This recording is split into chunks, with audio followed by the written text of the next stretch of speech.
Bem-vindo ao Leadercast, o podcast para quem quer saber mais sobre liderança. Apresentação: Luciano Pires.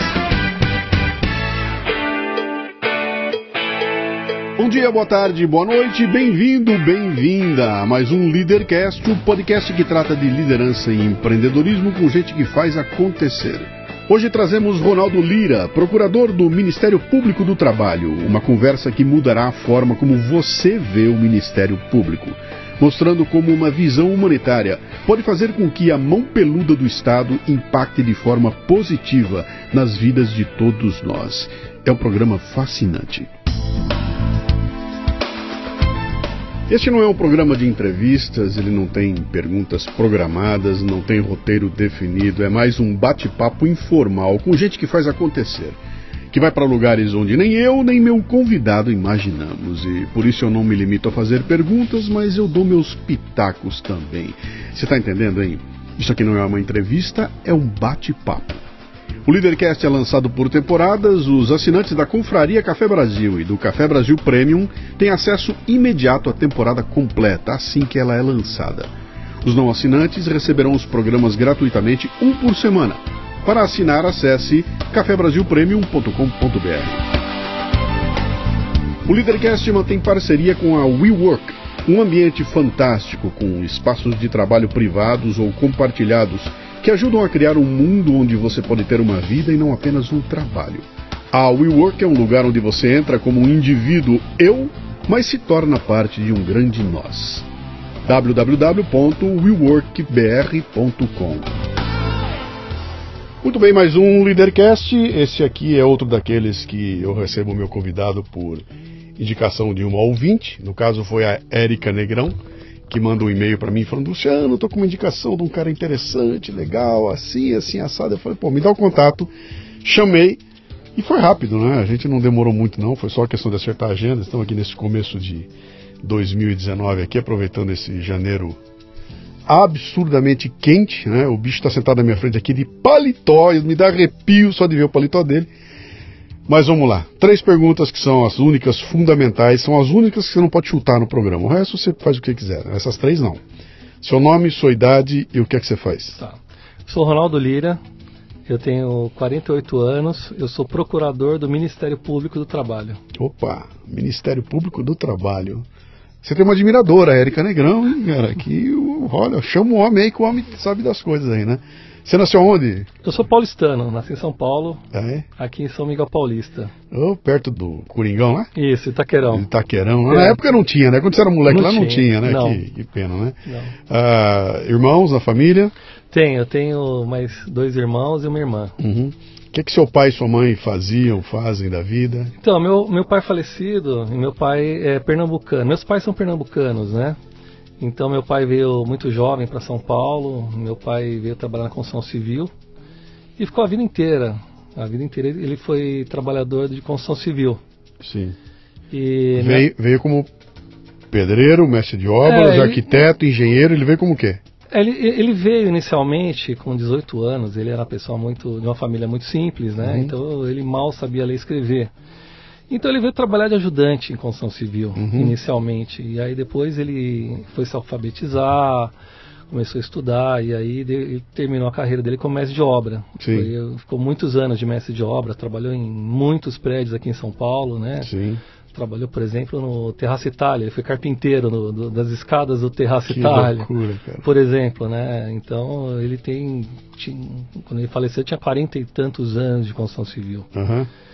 E minha mãe, ela cuidou da família, né? Numa época que as mulheres não trabalhavam, então ela cuidou da gente. E na nossa casa sempre tinha meus primos que vinham do Nordeste, e a gente recebeu muita gente. Então era uma grande família. Legal. Né? Um virou procurador do Ministério Público? Eu tenho outro irmão advogado.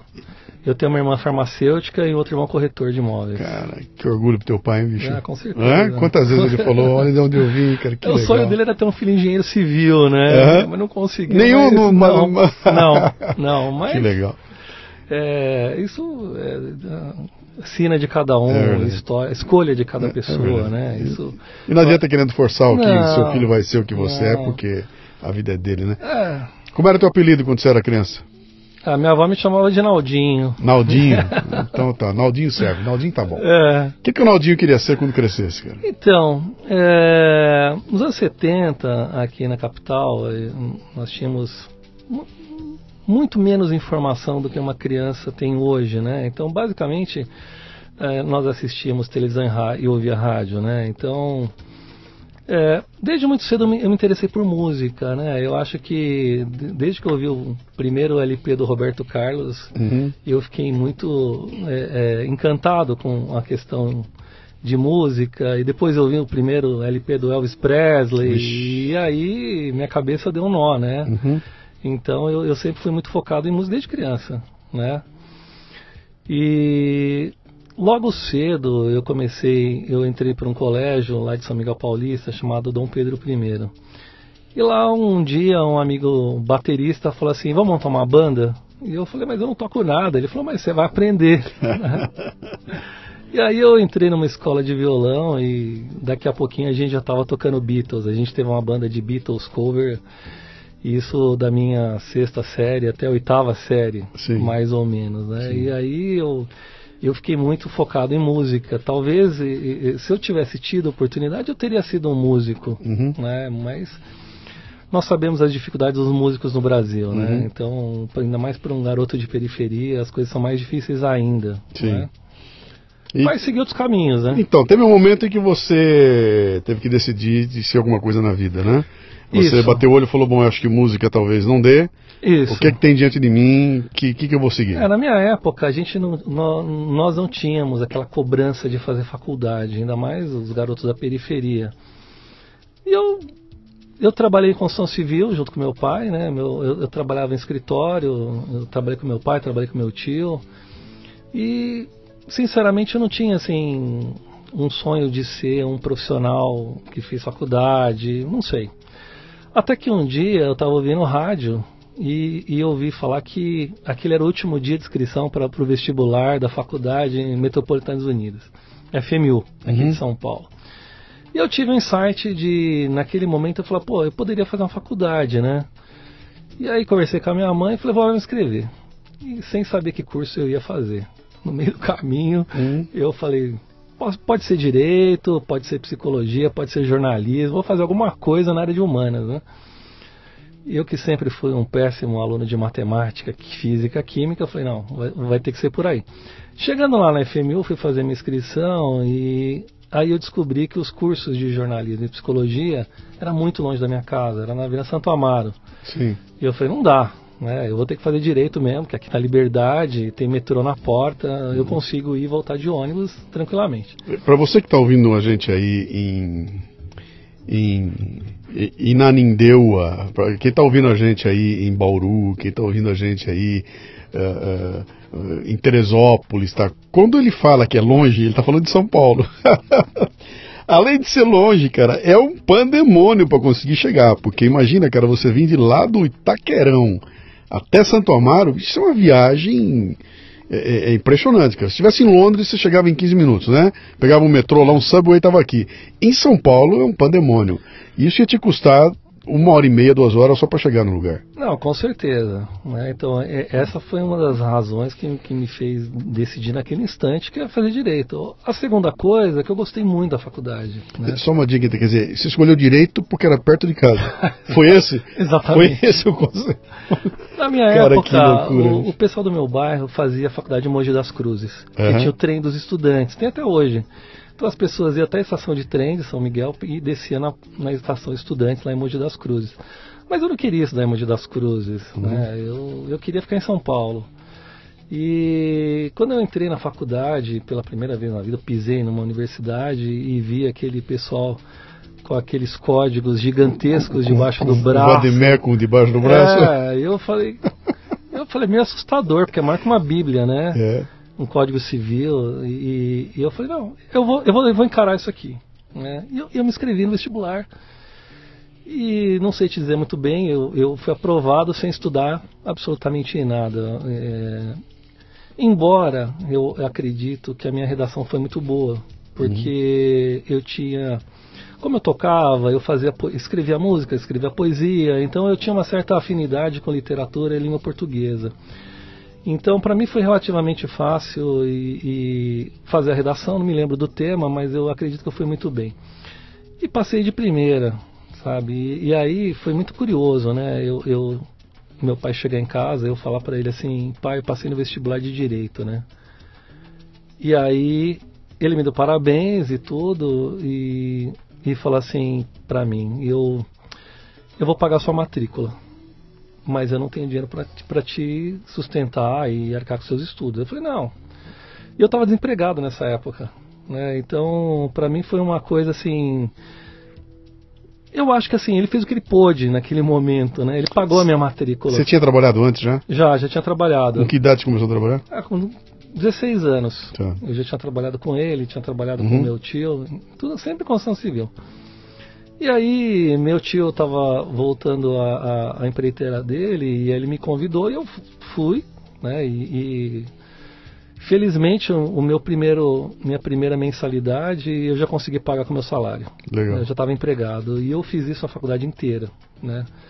Eu paguei os 5 anos de faculdade com o meu trabalho, né? Eu fiquei lá mais 2 anos e meio com meu tio, talvez uns 3 anos e depois eu arrumei emprego no escritório. Né? No terceiro ano eu fui trabalhar no escritório. Né? Na área que você já estava ou não? Já. Você já se aproximou da área Sim. Do direito? Porque o que aconteceu?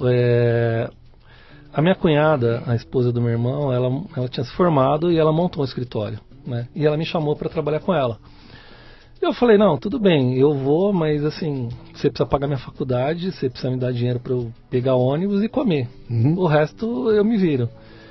E ela topou, né? Eu falei, eu vou te dar prejuízo, porque eu tô no terceiro ano, eu não sei nada, então você vai ter que me ensinar. E ela topou, ela aceitou o desafio. E eu fiquei lá até me formar no escritório dela, e depois ela me propôs sociedade, nós ficamos sócios, né? E aí eu fui advogar com ela por mais alguns anos, até que eu passei no concurso. Você é o mais velho ou mais novo do meio? Eu sou o número 3. Quem foi o primeiro a se formar na família? Foi você? Eu. Então, como eu disse, do jeitinho que eu queria, cara. Me conta a formatura com o teu pai na plateia, cara. Então, essa é uma outra coisa super engraçada. Porque eu não tinha dinheiro para pagar formatura, então eu não fui na minha formatura. Você não botou a beca, eu nunca fiz isso. Eu não tinha dinheiro para pagar a mensalidade da minha formatura e também não tinha dinheiro para fazer estágio, sabe? Então eu tive que, felizmente a OAB, não sei se ainda tem, mas naquela época ela tinha o estágio oficial, eu digo, né? Que a gente tinha que fazer estágio. A gente tinha que fazer um estágio, poderia fazer estágio na própria OAB. Né? Então eu trabalhava de segunda a sexta e no sábado eu fazia estágio na ordem. Então, porque senão não teria como eu ter me formado se eu não trabalhasse. Né? Então eu não poderia, por exemplo, vou fazer um estágio que não paga nada, né? Com dinheiro de estagiário eu não conseguiria pagar minha faculdade e também não poderia ficar sem estágio. Né? Então, embora eu estivesse no escritório de advocacia, o estágio naquela época era fundamental, porque você pegava a carteirinha da OAB, né? Então isso foi um diferencial para mim, porque no 4º ano eu estava no escritório e eu peguei minha carteira, não pelo escritório, mas pela OAB. Pela OAB. E no 4º ano eu comecei a fazer audiência. Sim. Eu tinha 21 anos de idade, para 22, né? Então para mim foi super importante esse aprendizado, essa experiência, né? De ter efetivamente vivido a advocacia, né? Então eu conheci pessoas muito mais pobres que eu, né? Pessoas que ganhavam 2 salários mínimos e sustentavam a mulher com 3, 4 filhos, né? Então para mim, que já conhecia o lado da periferia de São Paulo, né? Que é completamente diferente quando a gente fala da capital, né? A gente fala capital de São Paulo, a gente imagina na Paulista, os Jardins, imagina que mas nós temos assim uma desigualdade muito grande no Brasil inteiro, e São Paulo não é diferente, né? Mas eu não estou falando tudo isso para entrar numa onda vitimista, estou falando isso até para falar que é possível, acontecerem, seja lá onde você estiver. Eu estou me coçando aqui para não fazer uma intervenção. Aliás, você vai notar que aqui são intervenções. Eu vou entrar no meio da conversa aqui, vou dar uns pitacos meu de vez em quando aqui, mas... E esse pitaco aqui vai para... Eu não sei se tem algum floco de neve ouvindo a gente aqui, e se tem alguma floco de neve que está desesperada porque papai não quis comprar o sapatinho para o baile de formatura, etc e tal, que está reclamando porque o carro que ganhou não era... Está aqui, ó, né? E o teu exemplo não é o único, cara. Eu diria até que a maioria absoluta dos exemplos são como o seu. Não é essa molecada aqui. Tenho tudo e tudo de bom, papai tá pagando, mamãe tá pagando, não é assim, né? De certa forma dá até inveja, sabe? Porque eu imagino o seguinte, quando você começou na universidade, você tinha o quê? 18 anos. 18 anos. Então, aos 18 anos, assumir a responsabilidade dele, eu tenho que ir trabalhar para pagar minha faculdade. Cara, isso é um ganho de maturidade que um moleque normal leva 5 anos. Você ganhou ali, sabe? Assinei passou o primeiro mês, tem que pagar a conta. Né? E aí está nas tuas costas isso aí. Isso te amadurece numa velocidade brutal, né? Na minha época até tinha esses planos do governo de bolsa, mas era extremamente difícil. Não era igual hoje que a gente tem o FIES, que quem quiser fazer uma faculdade consegue um acesso muito melhor. Na minha época era muito mais difícil isso. Sim. E estudar à noite foi um aprendizado, porque era difícil sair da faculdade às 10h30 da noite e voltar para São Miguel. Porque eu tinha que pegar metrô, tinha que pegar ônibus, e depois tinha que fazer uma caminhada ainda. Então eu chegava em casa meia-noite, né, quase todo dia, e para jantar ainda, né? Então foi difícil, mas eu falo para você que não foi assim um sacrifício insuportável. Hoje eu vejo histórias de vida bem piores do que a minha. Sim. Né? Então, e morar numa capital tem essas facilidades a faculdade é longe, mas tem transporte público. É difícil, porque na minha época a gente andava em ônibus igual lata de sardinha. Né? Era muito, muito ruim de pegar o ônibus 7 horas da manhã. Né? Então, era desconfortável. Né? Durante um tempo eu carreguei marmita, sabe? Então não é legal carregar marmita, né? Mas é o que a gente tinha. E naquela época era normal as pessoas ter que fazer tudo isso para você sair do bairro, para você ter uma vida melhor, sabe? Embora eu gostasse do meu colégio, sabe, que eu estudava no centro de São Miguel, mas eu não morava no centro de São Miguel. Eu morava numa vila, né, que era bem mais humilde, né? Eu sempre falei, eu não vou ficar a minha vida inteira aqui, porque eu acho que tem coisas melhores para fazer no mundo. Então isso me motivou muito, né? De ter alguma transformação na minha vida pessoal para eu conseguir mudar de lá, né? Eu mudei com 27 anos, sabe? Eu era advogado, andava de ônibus, né? E isso não tem nenhum problema, andava de carro emprestado com meu irmão, da minha cunhada, eu me virava, né? Então, usava a roupa dos meus irmãos, meu primo, isso, como eu disse, né? A gente era uma grande família. Depois meus avós vieram morar com a gente um bom tempo, então a casa era alegre, sabe? Sim, tinha muito movimento, tinha muito movimento. Eu imagino que você lembra, com toda a dificuldade, você lembra com muita saudade. Não, muito, porque com tudo isso, né? Faltava dinheiro, faltava recurso, meu pai ficou desempregado várias vezes, isso foi muito difícil pra gente, mas a gente brigava, como todos os irmãos brigam, a gente faltava as coisas, mas assim, nós éramos felizes, sabe? Com todas as dificuldades, nós éramos uma família simples, mas uma família feliz, sabe?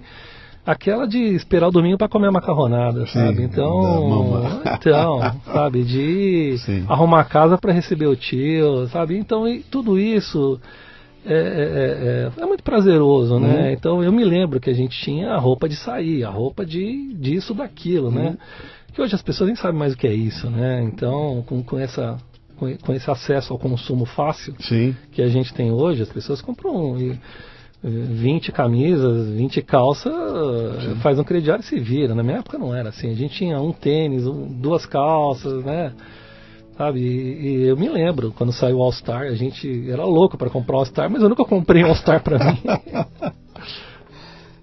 Que interessante, cara. Mas... É legal, isso aí não, isso te dá valores, isso dá tua base, eu acho que isso te coloca em em condições, no papel que você desempenha hoje, cara, quando você tem que abraçar um caso qualquer, acho que você tem uma visão que quem não passou uma infância como a tua não consegue ter, tá? Sabe, uma coisa de empatia com as pessoas que acho que explica um pouco de como é que é hoje, né? Mas você está lá advogando com a sua prima, né? Cunhada. Com a sua cunhada, e decide que vou dar um passo além. Pintou aí. Então, só o fato de ter me formado, ter pego a minha carteira de advogado, estar no fórum todos os dias, né? Eu sempre advoguei na Justiça do Trabalho. Então, eu sempre trabalhei com pessoas simples, né? Uhum. Então, pessoas que ganhavam até 2, 3 salários mínimos, eram nossos clientes, lá de São Miguel Paulista. Você já estava na Justiça do Trabalho? Já, desde o começo. Sempre foi trabalho? Sempre, tá. sempre. Por escolha ou o quê? A minha cunhada fazia civil e trabalhista. E como eu já tinha trabalhado, quando eu trabalhei com meu pai e com meu tio, eu fazia parte de RH. Uhum. Então eu ia no contador, eu que registrava os trabalhadores, eu que pagava, eu que via cartão de ponto. Tá. Eu aprendi muito jovem algumas questões de RH, então para mim era fácil. Foi mais fácil ir para a área trabalhista. E era uma demanda importante do escritório, né? Então chegou um momento que eu basicamente assumi a parte trabalhista do escritório. Uhum. Né? Eu gostava também. Eu nunca gostei da área criminal, na área civil eu sempre achei um tanto quanto burocrática, então eu acabei me achando ali. Né? Uhum. Então acabei me achando ali.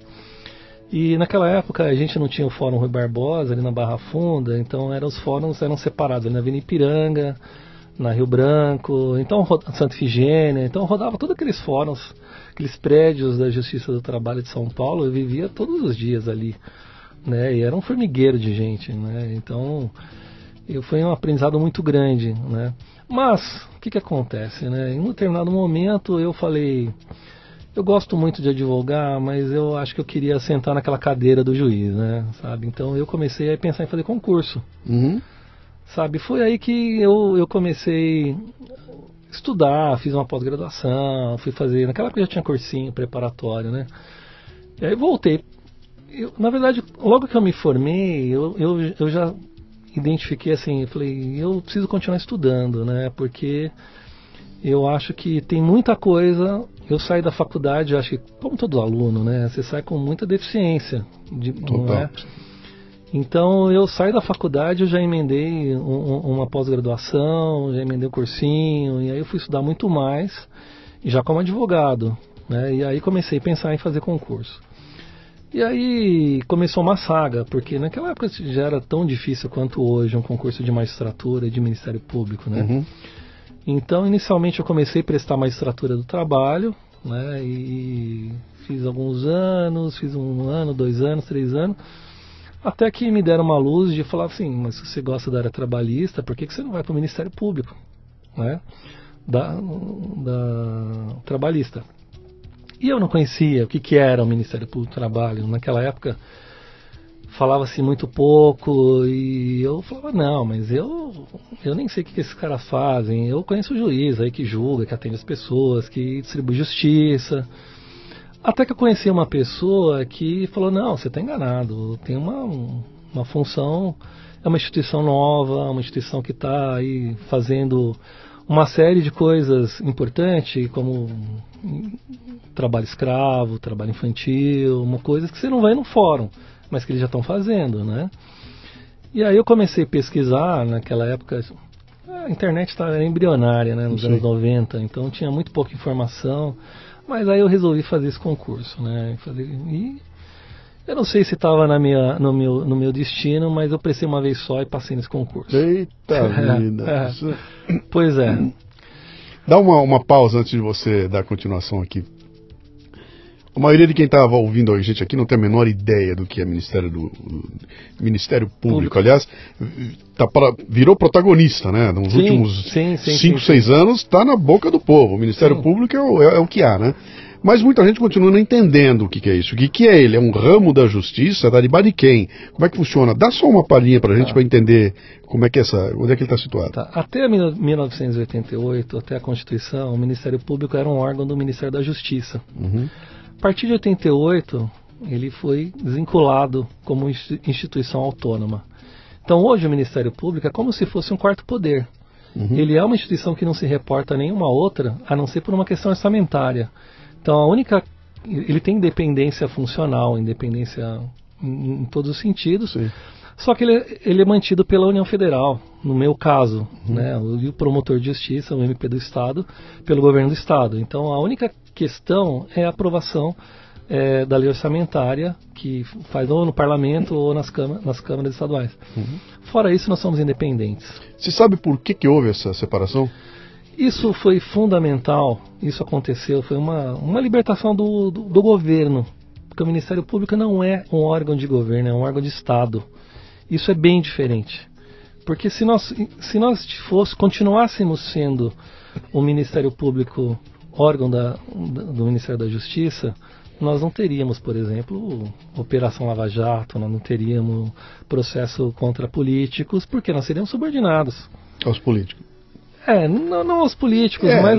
Se você imaginar o desenho, né, quem é o próximo ministro da Justiça, é um político, não é um cara da Justiça, como era. Esse era o desenho anteriormente, né? Exatamente. Então, as garantias, além de se desatrelar do governo, as garantias constitucionais do promotor e do juiz são fundamentais para a liberdade do exercício da função. Então, por exemplo, você é inamovível, você é lotado lá em qualquer cidade do Brasil, você não pode ser transferido como um simples agente que o Estado não gostou, por exemplo, de uma fiscalização que você fez em um determinado ambiente. Você é transferido. Claro que isso hoje, no passado era mais comum. Hoje você entra na justiça e você fala, estou sendo retaliado, estou sendo discriminado, você consegue eliminar e volta.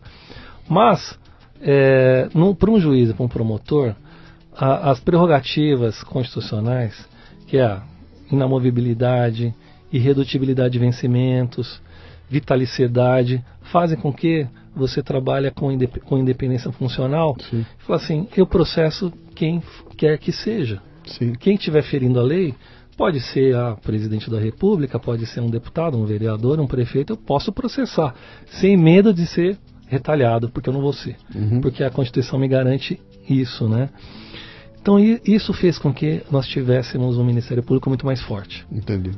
E é por isso que houve essa transformação de o Ministério Público atuando na área do meio ambiente, na área do consumidor, na área do trabalho, na área da infância, em todas as áreas. A justiça, a gente sabe que ela funciona quando ela é acionada, né? Sim, ela é inerte. Eu preciso acionar. Se eu não aciono, ela não funciona. É isso. Quando você fala que o Ministério Público ele atua na área do meio ambiente, ele está quieto lá, ele precisa ser acionado para isso, ou ele tem a prerrogativa de falar, eu vou dar uma olhada para ver como é que as coisas estão andando ali. Ele pode ser protagonista de qualquer assunto envolvendo sociedade. O Ministério Público ele é hoje um advogado de direitos humanos da sociedade. Então qualquer violação que envolva, não evidentemente uma violação individual, por exemplo, alguém bateu no carro de alguém, isso não é papel de um promotor. Sim. Se meter nessa briga porque é uma questão patrimonial. Mas um veículo que está poluindo, ele pode, se ele tomou conhecimento, ele pode acionar a montadora sem uma denúncia formal, ele pode instaurar um inquérito e tomar providências, então ele não é inerte. Então hoje, o que se fala muito no Ministério Público é um Ministério Público transformador, no sentido de garantir os direitos humanos, de garantir os direitos sociais, de garantir o cumprimento da lei. Né? Porque o que acontece no Brasil? Nós temos, assim, eu vejo o Brasil como um país que tem como eu disse aqui no começo, né, eu cheguei na faculdade, fiquei assustado com o tamanho do Código Civil. De lá para cá, nós decuplicamos o número de leis no Brasil. Sim. Nós temos muita lei. A questão no Brasil tem aquela frase clássica, tem lei que pega, tem lei que não pega. Isso não pode acontecer no Estado de Direito. As leis devem ser cumpridas.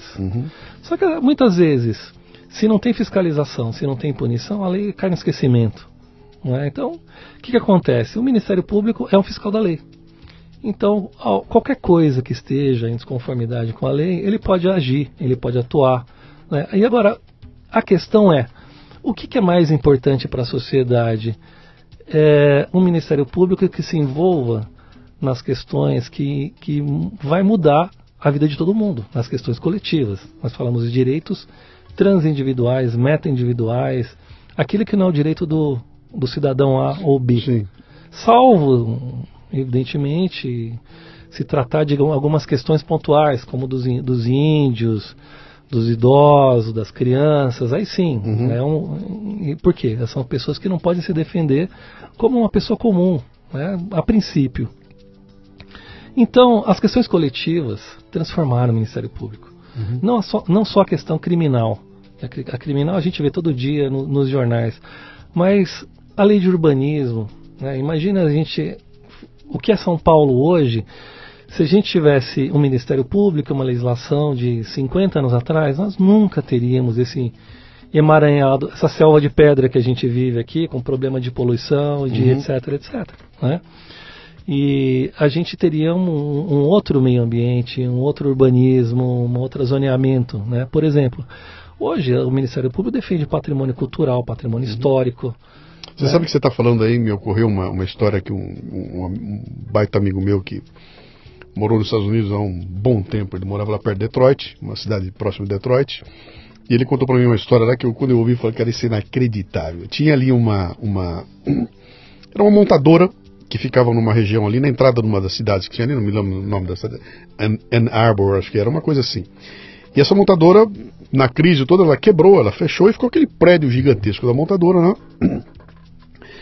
E um grupo foi lá e comprou aquele prédio todo e mexeu naquele, transformou o prédio num shopping center daqueles americanos que você conhece, maravilhosos, né? Então, botou a obra, etc e tal, arruinou tudo lá. E um belo dia eles são chamados lá pelo council da cidade, no conselho da cidade, que eu não sei se é equivalente a vereadores, o que era, chamou os caras lá e falou, vem cá, cara, como é que é esse projeto aí? Vocês vão refazer toda a parte de trânsito em volta? Vocês vão mexer aqui na parte de trânsito toda? Não vão, então tá proibido, vocês não vão fazer coisa nenhuma.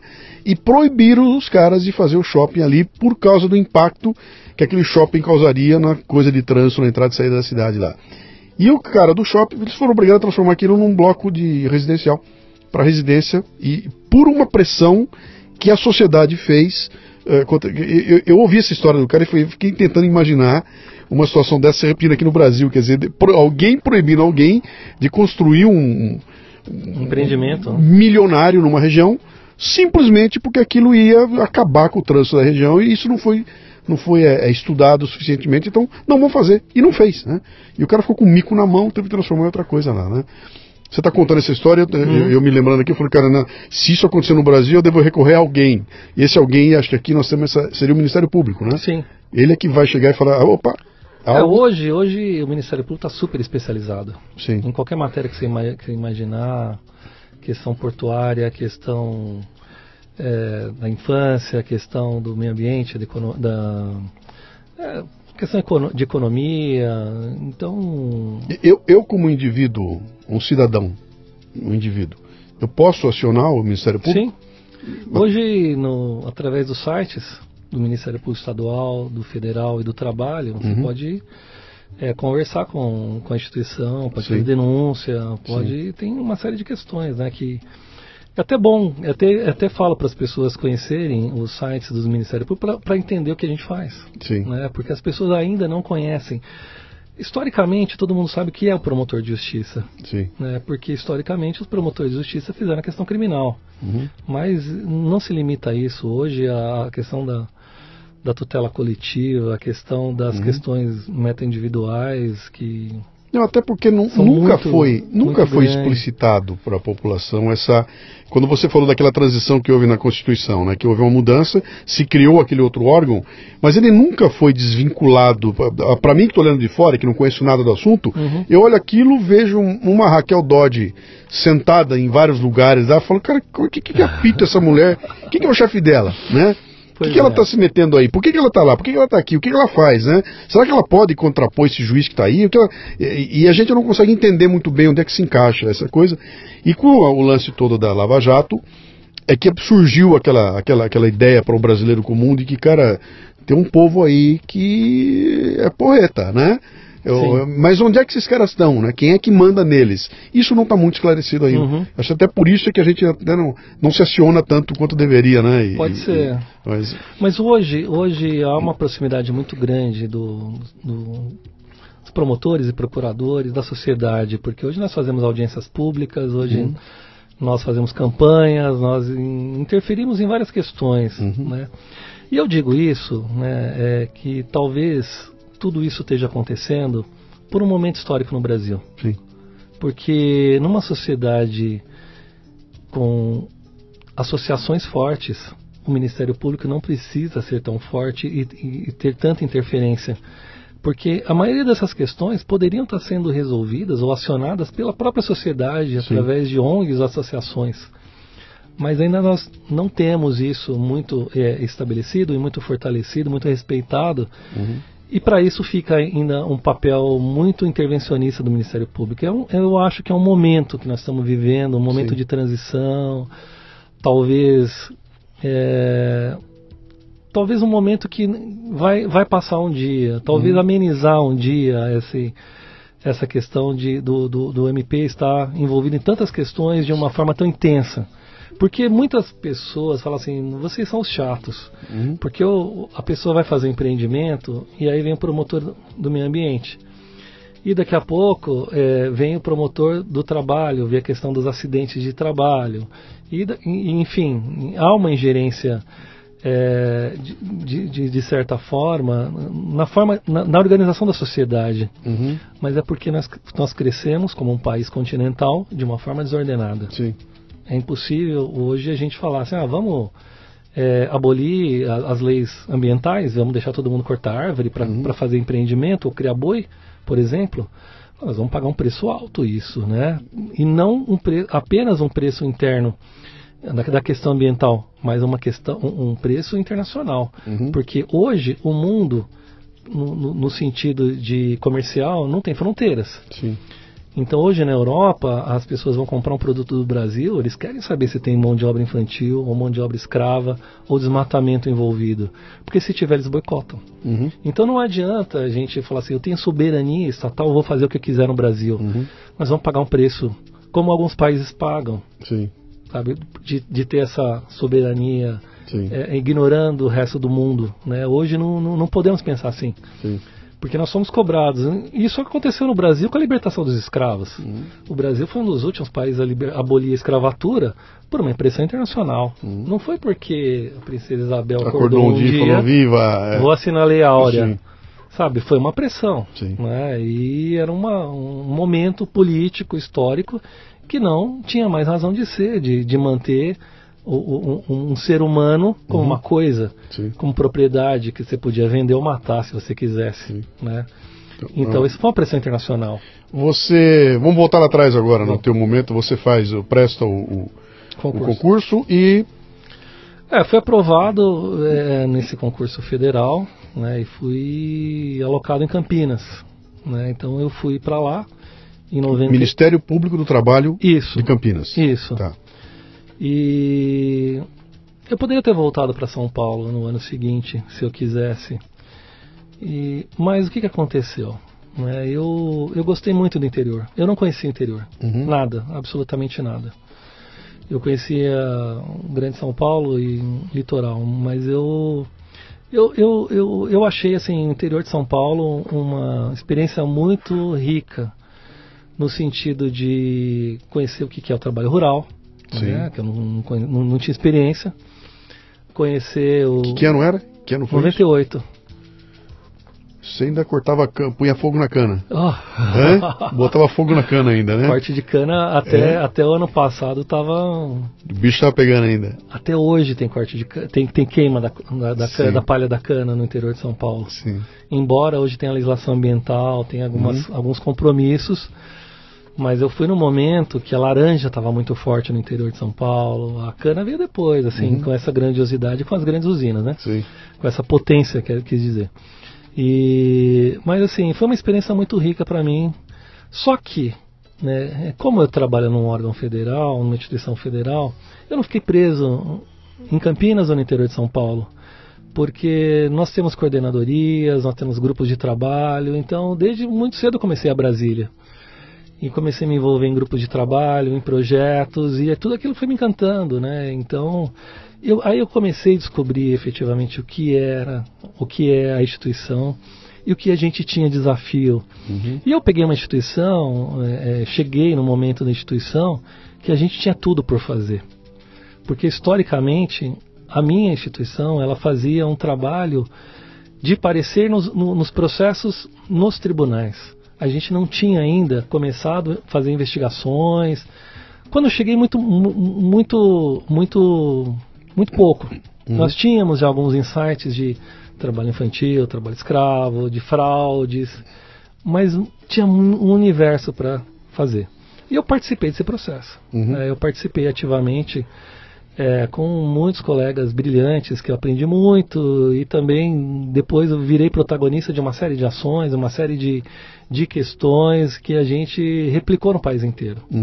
Então nós efetivamente construímos a instituição nos últimos 20 anos, transformamos. Só para eu alinhar direitinho as coisas, existe quem olha de fora e olha para a Justiça do Trabalho, tem aquela velha história. Se eu sou um empreendedor, se eu sou um empregador, a Justiça do Trabalho é aquela que vai me ferrar. Eu sei que de 100 processos que entrar lá, o juiz vai me fazer perder 99 e vai dar tudo para o empregado, detonando o empregador.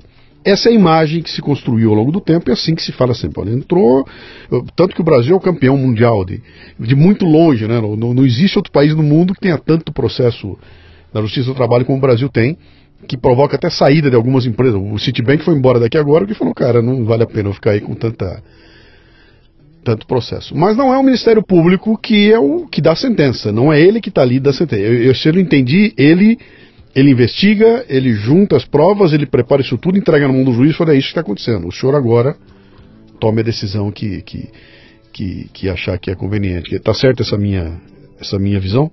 É assim? Então, em parte, porque essa visão, essa posição que você colocou, eu já ouvi de muita gente. Sim. Mas eu também, em contrapartida, eu tenho vários amigos empresários que já tiveram assim, centenas ou até quase 1 milhar de trabalhadores e não sofreram com isso.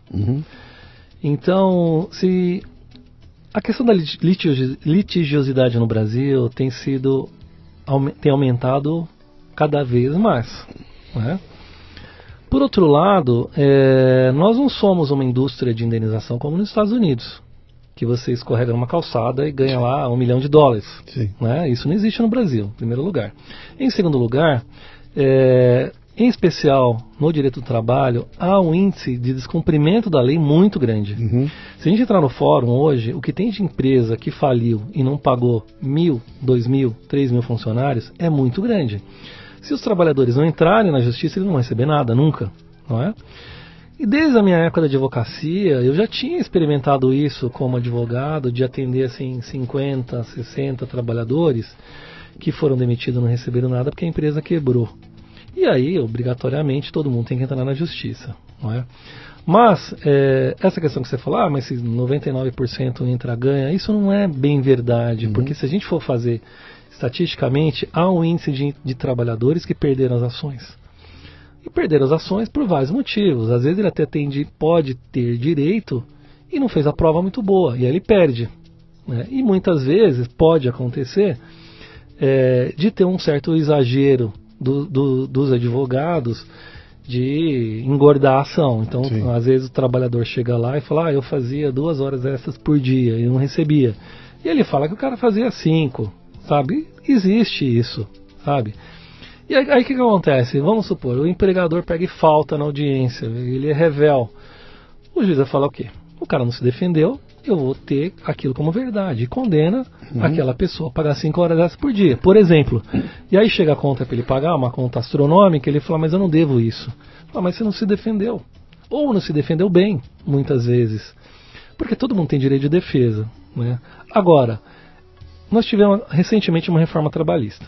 Já com esse viés de tirar direitos dos trabalhadores, dificultar as ações, cobrar honorário pericial, cobrar isso, cobrar aquilo. Já teve um certo enxugamento das ações trabalhistas. Você falou uma coisa importante aí. A tua visão com relação a essa reforma que veio agora aí, é uma reforma que tirou direitos dos trabalhadores? Tirou. Na tua visão, tirou direitos? Tirou direitos. É isso. Bom. A questão da relação de trabalho, as pessoas comparam muito o Brasil com os Estados Unidos. E as pessoas falam muito assim, mas nos Estados Unidos não tem tanto direito assim, porque tudo é convenção coletiva e etc, etc. O garçom trabalha sem salário fixo, trabalha por gorjeta. Só que as pessoas esquecem que os Estados Unidos paga 7 vezes mais valor da hora de trabalho. Se você for perguntar nos Estados Unidos quem tem uma empregada doméstica, é completamente diferente do Brasil. Porque uma empregada doméstica lá tem um valor Sim. econômico muito maior. E é por isso que ela compra casa, e é por isso que ela compra carro. Ou seja, se a gente tivesse num país que os trabalhadores ganhassem algo para ter bens de consumo, nós não precisaríamos ter uma legislação absurdamente grande com um penduricalhos que não acabam mais no lerite, por um final do mês ele receber R$1.000 e poucos. Vou te dar um exemplo. Se a gente vamos para o corte de cana. Os trabalhadores ganham por produção. E é óbvio, se ele não atingir a produção, ele tem que ganhar um salário mínimo. Né? Porque ninguém pode oficialmente ganhar menos que isso. Mas se você pegar um trabalhador que corta 15, 20 toneladas de cana por dia, quanto que ele vai ganhar de salário no final do mês? Menos de R$2.000. Sim. De 1.500, 1.600, 1.000... Para cortar, agora, para o cara cortar 20 toneladas de cana por dia, isso é um suicídio antecipado, porque ele vai destruir o corpo dele. Então, o que eu vejo hoje, algumas atividades que os trabalhadores são... se você chegar em qualquer trabalhador e falar assim, você quer fazer 5 horas extras por dia e trabalhar domingo a domingo? Ele pensa na mulher, pensa nos filhos e fala, eu topo. Só que isso tem um preço muito alto, que é a saúde dele. E aí ele fica doente e depois ele vai processar o empregador. E aí o empregador vai falar, mas horas bolas, né? Eu deixei ele ganhar um pouco mais. Só que é por isso que a legislação trabalhista é intervencionista.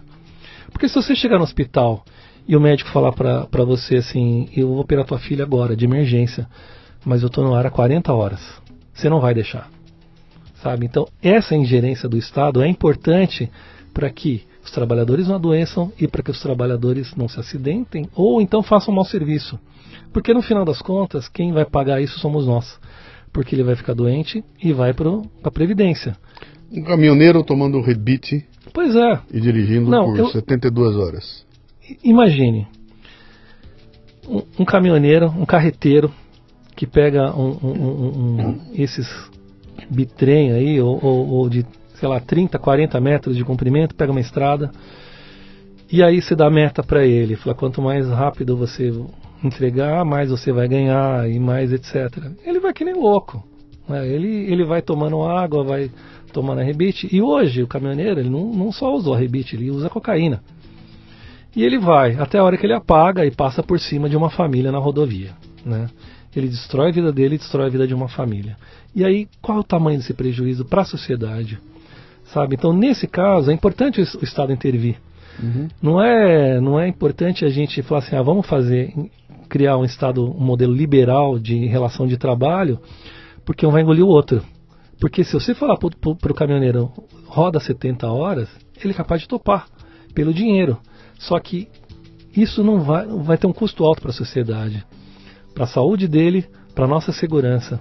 Isso não vale a pena. Então é por isso que as relações de trabalho são muito conflitantes, porque muitas vezes eu entrei em equação que o trabalhador achou ruim e que o empregador achou ruim. Mas eu estou fazendo isso por nós, pelos cofres da saúde, do Ministério da Saúde, do Ministério da Previdência, e para manter uma sociedade organizada, porque além da questão econômica, a perda de um pai de família precocemente, imagina se eu tivesse perdido meu pai com 30 anos de idade. Sim. O que seria da nossa família? Quem quer sustentar? A gente ia receber lá um salário mínimo do INSS, a gente ia passar fome, não é? Morando numa capital com vários filhos e agregados, imagina. Então, hoje nós fazemos esse tipo de intervenção porque é uma coisa necessária, né? Hoje nós temos um índice relativamente alto de trabalhadores submetidos a condições análogas de escravo, um número absurdo de crianças trabalhando precocemente. Então nós temos no mundo do trabalho uma série de questões que precisam melhorar para que nós tenhamos um cidadão de verdade. Porque se tirar uma criança da escola para pôr no trabalho precocemente, isso é um prejuízo incalculável, sabe? Então, assim, essas questões que eu aprendi. Então, eu acho que nós tem um ponto de equilíbrio aí que eu não consegui entender muito bem onde é que ele fica aí. Nessa cadeira que você está sentado aí, já sentaram umas 140 pessoas batendo um papo como esse que eu estou batendo com você. E a maioria absoluta delas começou a trabalhar com 10, 15, 16, 14, 13 anos de idade. E para todas eu pergunto, e aí, se arrepende? De jeito nenhum, cara. Foi a melhor coisa que eu fiz na minha vida. Foi ter começado a trabalhar, ajudando meu pai com 12 anos de idade, babá.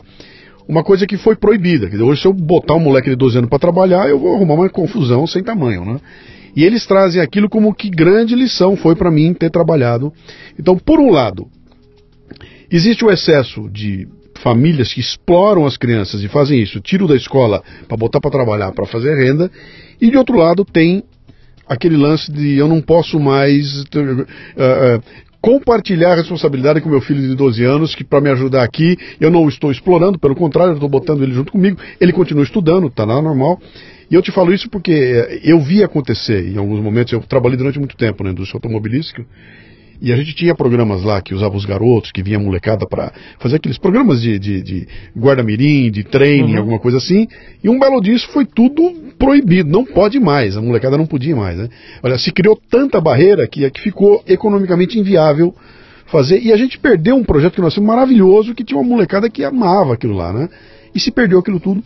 E ficou para mim uma sensação de desequilíbrio nessa história, sabe? Então, em nome de proteger os que estão sendo explorados, a gente perde a oportunidade de deixar que uma outra parcela gigantesca tome contato com esse senso de responsabilidade com uma idade muito, muito pequena lá, né? Vocês pensam nisso? Isso passa pela cabeça? Vocês imaginam que sabe, que é possível pesar essas coisas? Como Sim, é que... o ideal é que o jovem não trabalhe. O ideal é que o jovem tenha atividades educacionais, culturais, artísticas, esportivas, para que ele tenha uma formação melhor possível para ser inserido no mercado de trabalho. Isso é o melhor dos mundos. Para isso, eu acredito que a escola em período integral resolveria o problema. Mas, como nós estamos um tanto quanto distante desse melhor dos mundos, hoje nós temos caminhos alternativos. Porque se você for ver, o filho do rico não trabalha. O filho da classe média não trabalha. Quem trabalha é o filho do pobre. Por uma questão de sobrevivência, muitas vezes, e até aquele velho jargão. Os pais falam, é melhor meu filho estar trabalhando do que ele virar bandido. É um jargão que a gente ouve constantemente. Mas o que acontece? As experiências do trabalho precoce são tanto quanto perigosas, porque uma coisa é você pegar uma pessoa que fez sucesso e começou a trabalhar precocemente. Mas se nós voltássemos o Brasil há 30, 40 anos atrás, era um outro país. Era um país com menos violência, era um país com uma série de questões que hoje não existem mais. Hoje uma grande parte das profissões foram extintas, né? Então, você vai para a indústria metalúrgica, automação, não existe mais. Um torneiro mecânico hoje vai fazer o quê? Se ele não entender de computação. Então hoje, até o trabalhador braçal, ele tem que ter conhecimento mínimo de informática, de eletrônica, de qualquer coisa, sabe? Então hoje o ensino é fundamental. Infelizmente, hoje nós pegamos crianças na 6ª série que não sabem ler e escrever. Então hoje a gente tem uma questão de educação muito forte envolvida nisso aí, porque não adianta você dar diploma para um jovem que não sabe ler e escrever. Né? Você fez o 1º grau, mas não sabe ler e escrever, não adianta, né? Dentro da minha instituição, nós temos um programa que é o Jovem Aprendiz. O Jovem Aprendiz, ele é inserido num processo com metodologia e com aulas práticas. Isso pode acontecer a partir dos 14 anos de idade. Então, e nós temos assim experiências magníficas do que é o Jovem Aprendiz. São crianças pobres, né, que são alocadas numa instituição que muitas vezes entra com 12 anos nessa instituição para fazer a pré-aprendizagem. O que é isso?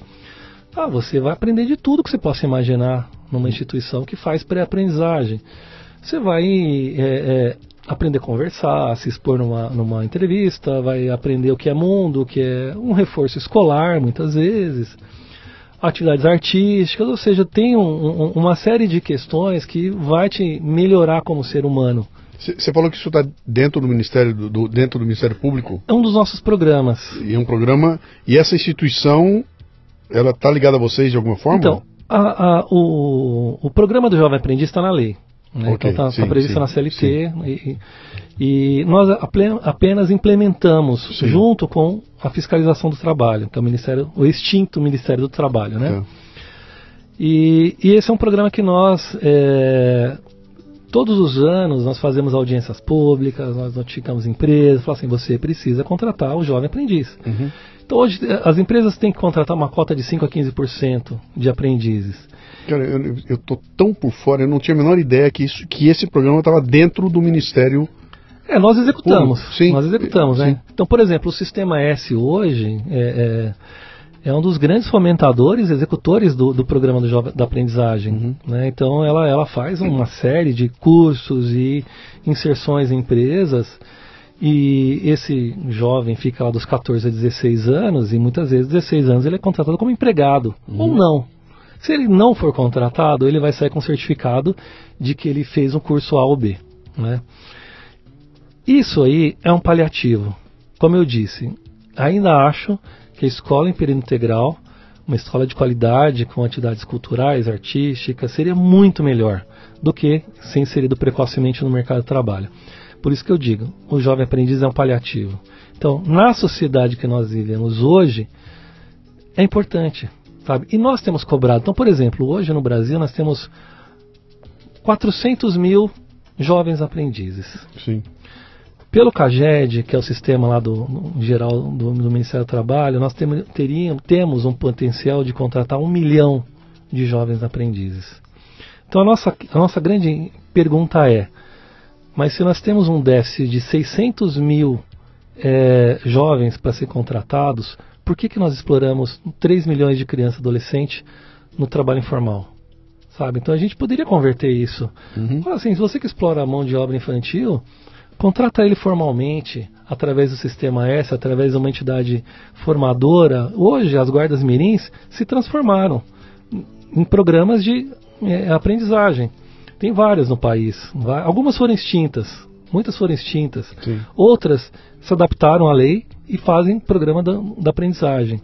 Então, assim, nós temos alguns paradoxos, né? Então, assim, por que levar a criança para o farol, sendo que você pode levar ele para uma instituição formadora ou para um Sistema S e colocar ele formalmente para aprender e trabalhar, não explorar a mão de obra.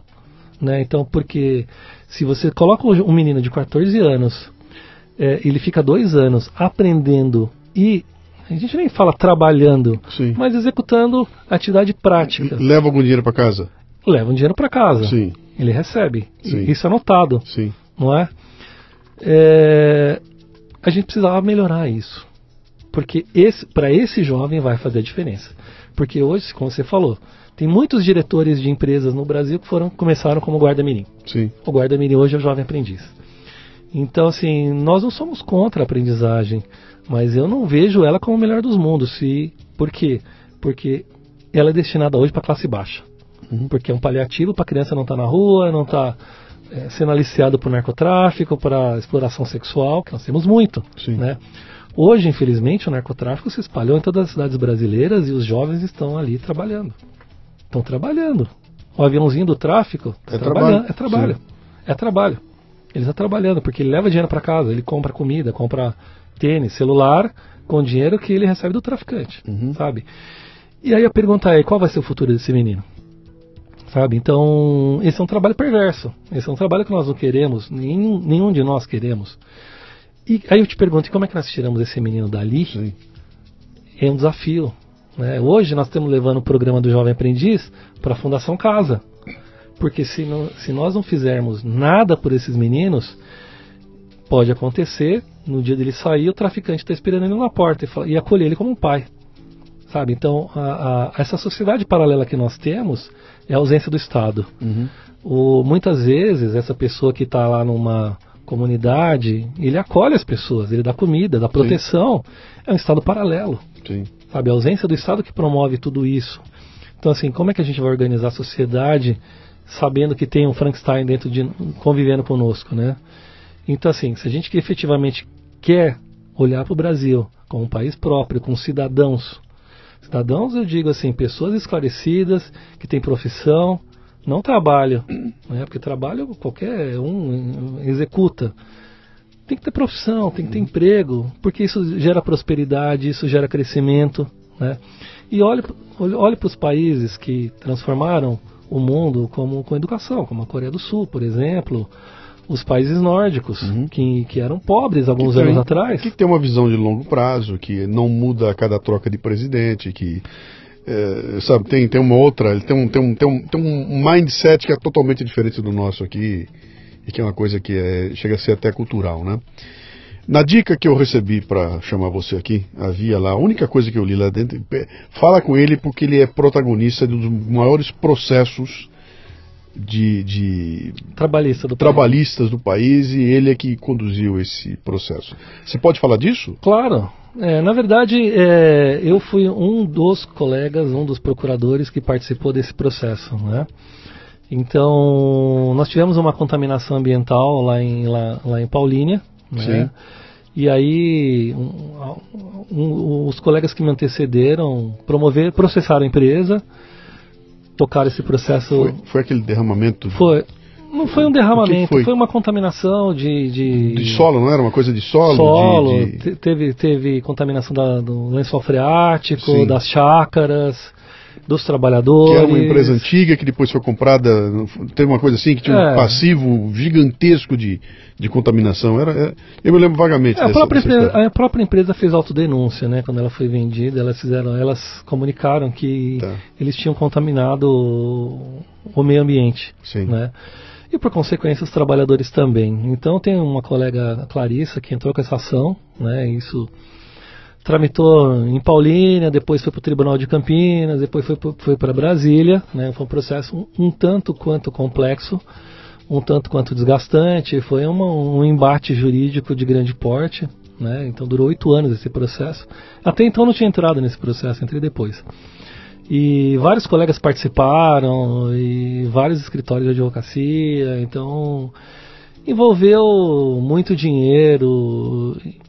Mas assim, a gente tinha uma condenação de R$1 bilhão. Né? R$1 bilhão. R$1 bilhão. Foi a maior condenação da justiça trabalhista na história. É uma quantia petrolônica hoje em dia. A gente mede por petrolônicos, né? É petrolônica. R$1 bilhão é grana. Cara. De reais, né?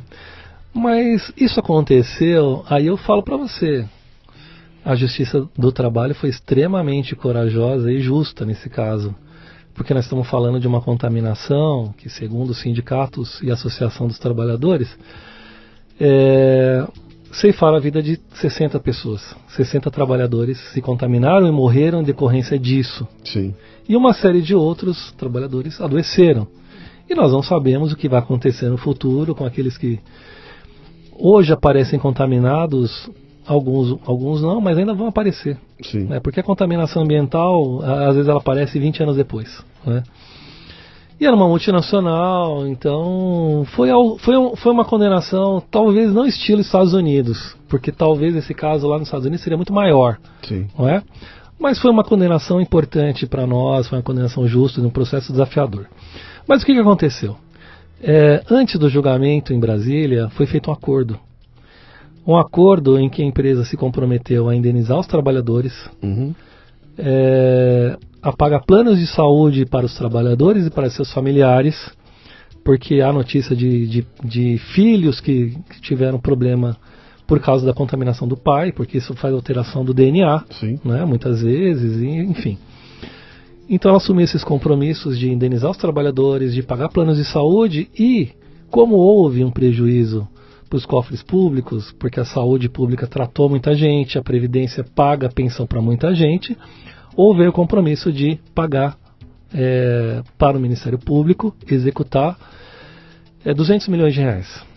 Então nós recebemos R$200 milhões, e aí é que eu entro nesse processo que foi a parte da destinação dessa verba.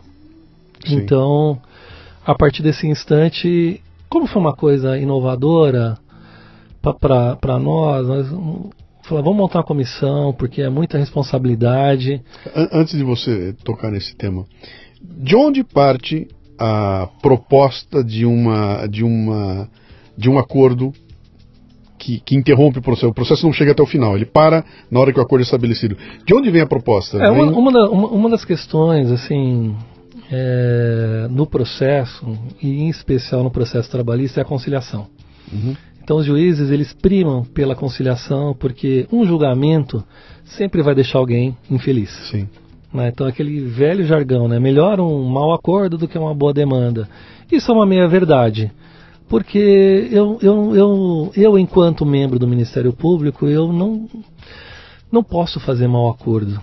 Né? Eu tenho que fazer um acordo que seja razoável para todo mundo. Uhum. Né? Para o Estado, para a sociedade. Então, assim, eu não posso renunciar a direitos. Eu não posso dizer, o trabalhador tem um valor para receber, vamos fazer pela metade. Eu não posso fazer isso. Uhum. Mas, nessa questão, como era uma coisa indefinida, né, de quanto o Estado pagou de indenizações? Nós não sabemos. Quantos trabalhadores passaram pelo SUS? Não sabemos. Então, assim, foi uma coisa arbitrada, né?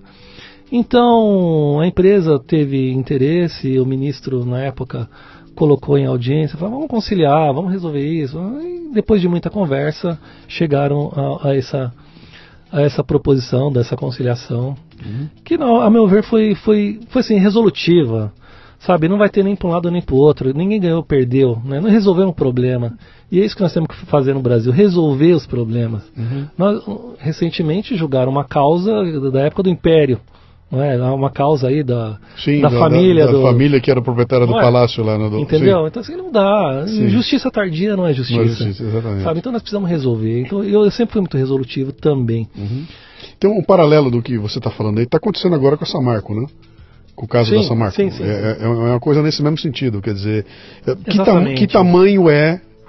que tamanho é aquele prejuízo que foi causado lá, né? Exatamente. E a pergunta é melhor nós tocarmos esse processo 50 anos, 30 anos, que pode durar, se, por exemplo, pegar fila lá do STJ, depois do Supremo Tribunal Federal, ou fazer um acordo para ressarcir as famílias, para reconstruir as casas, o patrimônio, não é? Então, assim, se for possível, é melhor fazer acordo. Sim. Sabe? Então, esse caso a gente entendeu que foi um bom acordo, porque os trabalhadores receberam dinheiro em vida. Não adianta receber R$1 milhão depois de morto. Não adianta, né? Sim. Enfim, nós recebemos esses R$200 milhões parceladamente, ficamos anos recebendo, né? E eu integrei o grupo dos colegas que foi nomeado para tocar isso aí. Então, o que aconteceu, né? Desde a primeira parcela, a grande pergunta foi assim, vamos soltar um edital e vamos convidar as instituições sem fins lucrativos ou entidades governamentais a habilitar projeto, né? Então soltamos aí o edital e aí, ao mesmo tempo, eu comecei a receber telefonema, porque isso foi muito divulgado pela internet, as pessoas querendo falar comigo e que eu fosse visitar instituições, e meus colegas, né? E aí chegou um projeto de Barretos, né? Chegou o projeto de Barretos e eu nunca tinha, assim... já tinha ouvido falar do hospital, mas não com riqueza de detalhes, que era uma grande instituição de décadas, eu não sabia nada disso, né? Mas aí o meu assessor Wagner me deu uma pincelada do que é hospital, porque a esposa dele é de Barretos, ele falou, não, é uma grande instituição, faz um trabalho muito bonito, é um trabalho 100% SUS, salva vidas, etc. Que então, até então era o Hospital do Câncer de Barretos, né? Agora é o Hospital de Amor. Sim. Né? E aí, agora em dezembro, fez 4 anos que eu pisei em Barretos pela primeira vez. Eu fui visitar o hospital. Sim. E chegando lá, é um tanto quanto impactante ver uma construção, ver aquela quantidade de pessoas, ver aquela preciosidade com que as pessoas são tratadas, no interior de São Paulo. São 4.000 atendimentos por dia, não é isso? Exatamente. 4.000 por dia. Em Barretos. Né? Só que hoje tem Jales, tem no Norte, tem vários lugares, né?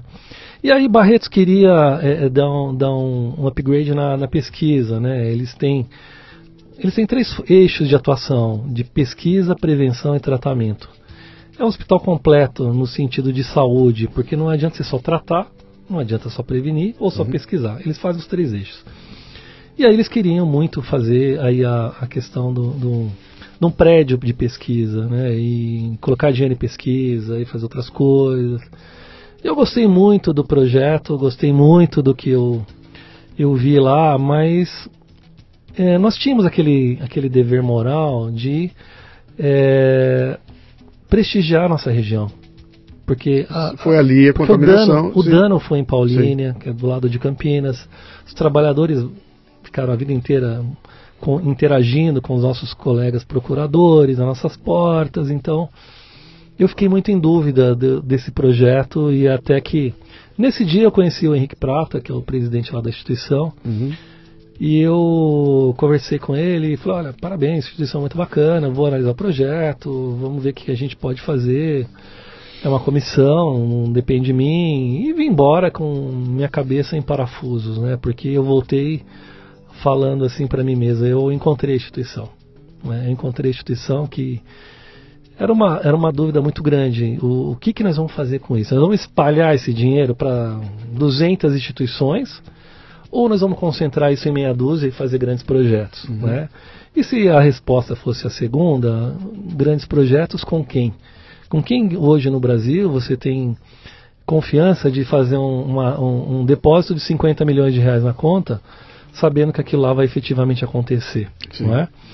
Por exemplo, eu inicialmente falei assim: órgãos governamentais vai ser muito difícil a gente fazer isso. Colocar 50 milhões na conta de uma prefeitura, de um governo, falei, vai ser muito difícil a gente fazer isso. Mas enfim, o edital estava aberto. E aí eu voltei para Campinas e pedi para o Henrique ir até lá para eu conversar com ele.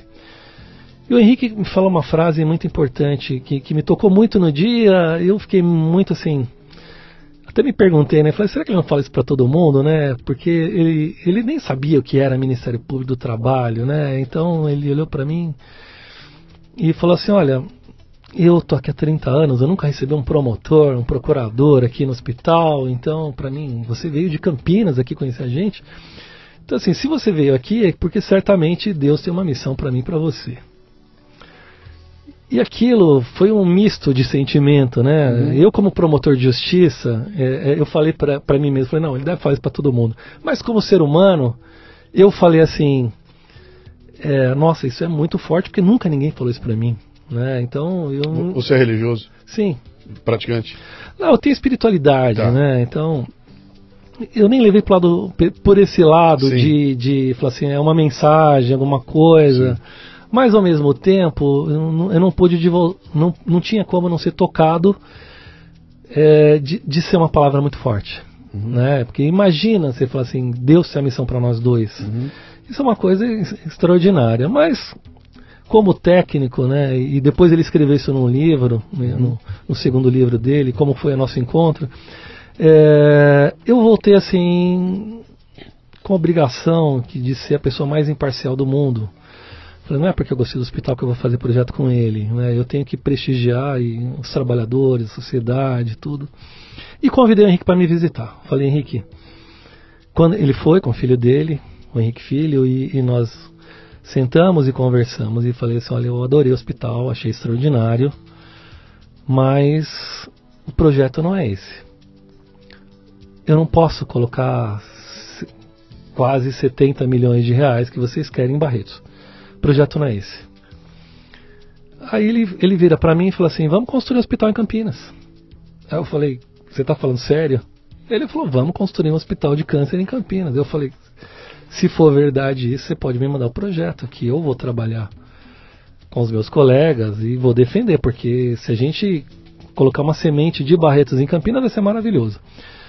Ele falou, mas ao mesmo tempo, eu preciso da pesquisa. Isso era um sonho do meu pai e é um sonho dos meus pesquisadores. Então eu não posso falar que aquele projeto não é importante para o hospital, mas a gente pode dividir. Eu faço um hospital de prevenção e intervenção em Campinas e você me constrói um hospital, um prédio de pesquisa em Barretos. Eu falei, me manda o projeto. Eu falei, me manda o projeto que eu vou analisar. E 10 dias depois o projeto estava na minha mesa, né? E aí apresentei para os meus colegas, falei, eu visitei a instituição, pesquisamos, eles têm todas as certidões negativas, ou seja, é um hospital factível, que não tem inadimplência, embora tenha um déficit mensal de 22 milhões, né? Ele capta esses recursos na sociedade civil, através dos bancos com renúncia fiscal, através dos cantores sertanejos, através dos shows e passeatas, caminhadas, que ele realiza em 600 municípios por aí, espalhados pelo Brasil. Então, é uma entidade muito séria, que existe há mais de 50 anos. Sim. Enfim, colocamos na mesa e convidamos os médicos para apresentar os projetos, fizeram um PowerPoint lá e nos convenceram de que era um projeto factível. Olha, o PowerPoint na mão do Ministério Público é um perigo, cara. Pois é. Hoje é inevitável essa piada, né? Mas assim, é de uma seriedade o Hospital de Barretos, né? Agora o Hospital de Amor. Eu tô tentando trazer o Henrique Prata aqui há 2 anos, cara. A agenda dele é complicada, mas ele vai estar sentado nessa cadeirinha, pode deixar. Pode acreditar que ele vem, pode porque deixar. Ele é uma pessoa acessível, embora seja uma pessoa muito compromissada, porque hoje o hospital, além de Campinas, tem Jales, tem Fernandópolis, tem Mato Grosso do Sul, tem Rondônia, tem Acre. Acre já foi um desdobramento de Campinas. Foi um colega que também ganhou um processo grande no Acre e falou: quero replicar o de Campinas e levou para lá. Inaugurou agora, construiu em 11 meses o Hospital do Acre, um prédio de 5 mil. Quer dizer, só esse case metros que você está me contando agora, esse pedacinho que pouquíssima gente conhece com detalhe, como nós estamos falando aqui, ele já justifica o Ministério Público. Cara, pronto, acabou, não precisa me falar mais nada, entendeu?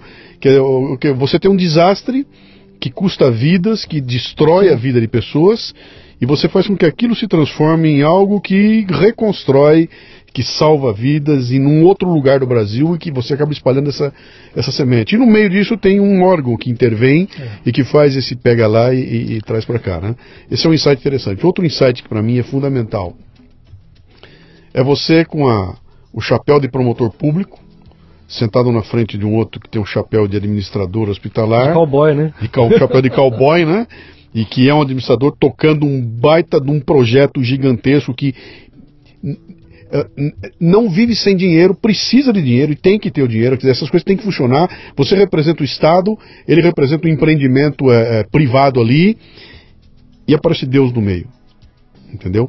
E aí não me interessa se você acredita ou não acredita. Eu não quero discutir religião com você. Eu quero discutir o seguinte: esses 2 entes aqui, que é um ente de Estado, um ente privado, que estão lá, quando surge essa figura do Deus que não importa como é que você entenda isso aí, bate com uma tese minha que eu tenho, que eu discuto com todo mundo. Eu falo, cara, que bobagem se discutir se religião deve ter, se não deve ter. O que interessa é o seguinte, cara, o fato daquilo te emocionar e de alguma forma te colocar. Eu não vou dizer que foi aquilo que fez com que acontecesse. Eu quero dizer, aquele é um elemento que na hora da negociação surge e fala, cara, há algo mais aqui. Além de 2 pessoas discutindo negócios, que no fundo era isso, né? Existe um algo mais. E o que é esse algo mais? É uma coisa que está além da conveniência de negócios, de se o dinheiro cabe ou não, se ele pode fazer ou não. Tem algo mais ali, sabe? Há um interesse de caminhar para alguma coisa boa, há um interesse de que juntos nós podemos fazer alguma coisa, que vamos criar uma confiança, sabe? Que eu confio em você, você confia em mim. Isso para mim é o tal desse Deus aí, sabe? Há uma missão, né? Não foi por acaso. E a gente costuma deixar isso de lado, né?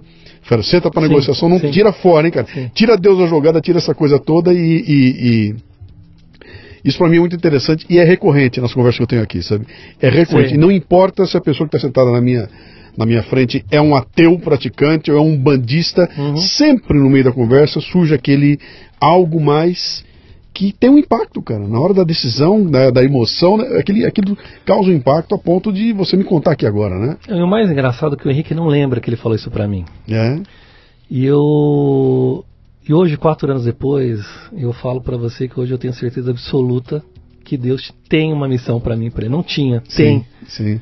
Porque através dele nós fizemos vários outros projetos. Esse foi um dos projetos com os 200 milhões de reais. Nós colocamos 70 milhões nesse projeto. E nós inauguramos o Hospital de Campinas e nós inauguramos o Instituto de Pesquisa dele. E hoje, agora no meio do ano, esse instituto, que foi inaugurado em março do ano passado, foi eleito por um órgão inglês o maior centro de pesquisa da América Latina. Olha que legal, cara. Sabe, deixando para trás instituições de saúde, né?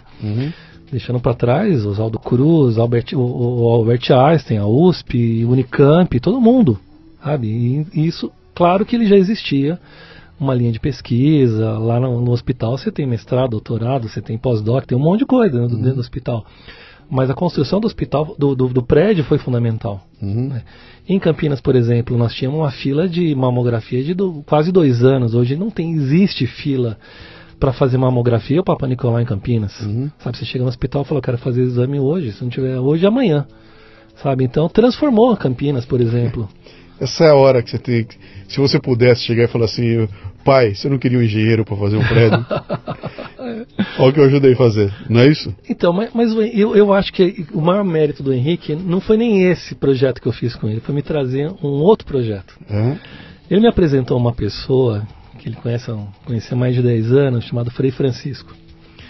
E o Frei Francisco é um anônimo na sociedade, ninguém conhece ele, é uma pessoa que tem voto de pobreza, é uma pessoa que é franciscano, e ele tem 17 mil funcionários na área da saúde. O Frei Francisco? É. O 17 mil? Empregados. Mas o que ele é? O que ele tem? A Associação São Francisco, na Providência de Deus, administra quase 80 unidades de saúde no Brasil.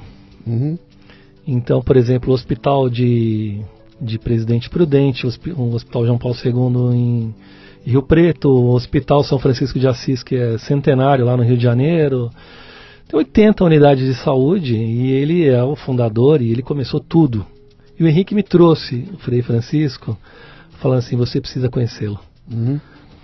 E aí, enfim, o Frei chegou lá em Campinas com o Henrique um dia e falou, não, o Henrique falou que você tem uma verba aí para fazer projeto, você tá fazendo, vocês aprovaram o projeto dele. Ele falou, também tem um projeto. E eu falei, não, tranquilo, o que é seu projeto? Eu falei, eu quero fazer um barco hospital na Amazônia. Aí eu falei, o quê? Você tem certeza disso? Ele falou assim, eu tenho uma missão na Amazônia. Né? O Papa esteve no Brasil há 3 anos atrás, isso faz algum tempo já.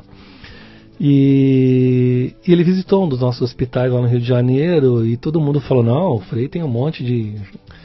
trabalha com dependentes químicos, trabalha com AIDS, trabalha com isso, trabalha com... Ele trata todos os tipos de problemas de saúde.